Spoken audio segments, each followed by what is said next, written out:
30 September 2022, tepat 57 tahun lalu, terjadi peristiwa berdarah yang menjadi sejarah kelam bangsa Indonesia. Peristiwa yang berlangsung hingga pagi tanggal 1 Oktober 1965 itu dikenal dengan peristiwa Gerakan 30 September 1965 oleh Partai Komunis Indonesia PKI atau G30S.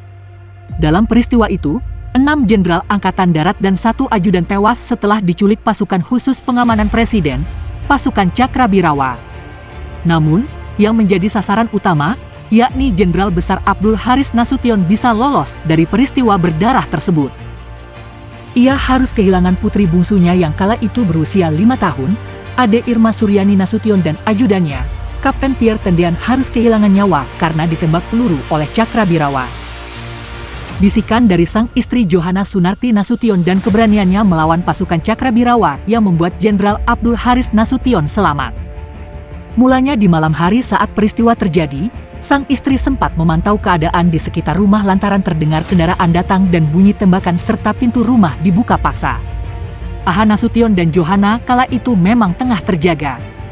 Sekitar pukul 3.30 WIB, keduanya bangun karena nyamuk. Setelah memantau situasi sekitar rumah tak aman, Johanna kembali ke kamar untuk memberitahu Nasution. Ia lantas mengunci pintu kamar kemudian berbisik kepada Nasution, "Ada resimen Cakrabirawa, kamu jangan keluar," ucapnya. Nasution tidak percaya dengan apa yang terjadi malam itu. Ia kemudian memastikan sendiri dan melihat beberapa pasukan Cakrabirawa yang tengah menodongkan senjata tajam. Setelahnya, sang istri meminta ia untuk menyelamatkan diri. Johanna berusaha menahan pintu yang saat itu didatangi Cakrabirawa, agar suaminya punya waktu untuk melarikan diri. Nasution lalu bergegas dari kamar dan berlari ke pintu belakang. Nasution kemudian melompati dinding rumah dan bersembunyi di halaman tetangganya hingga pukul 6 WIB pagi dengan kondisi pergelangan kaki yang patah. Nasution berhasil lolos meski saat itu rumah telah dikepung oleh Cakrabirawa berkat tumbuhan yang lebat di dekat dinding rumahnya. Nasution sempat ingin kembali ke rumah. Ia ingin kembali ke rumah setelah mendengar suara tembakan yang menewaskan putri bungsunya. Tapi ia dicegah oleh Johanna.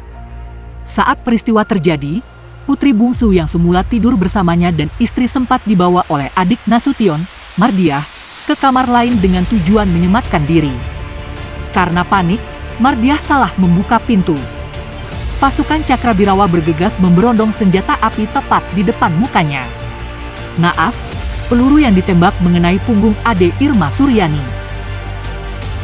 Ketika memanjat tembok samping rumah, Nasution pun masih berusaha ditembaki oleh Cakrabirawa. Ia bahkan mendengar salah seorang prajurit yang berteriak, seseorang melarikan diri di samping. Tak lama, persembunyiannya berpindah di belakang tong air yang berada di rumah Duta Besar Irak. Di persembunyiannya, ia tak habis pikir mengapa Cakrabirawa mencoba untuk membunuhnya di momen-momen itu. Ia masih mencoba berpikir untuk pergi ke rumah Wakil Menteri Leimena karena berdekatan dengan rumahnya. Namun, Nasution mengurungkan niat hingga fajar menyingsing karena menganggap daerah tersebut masih dikuasai pasukan.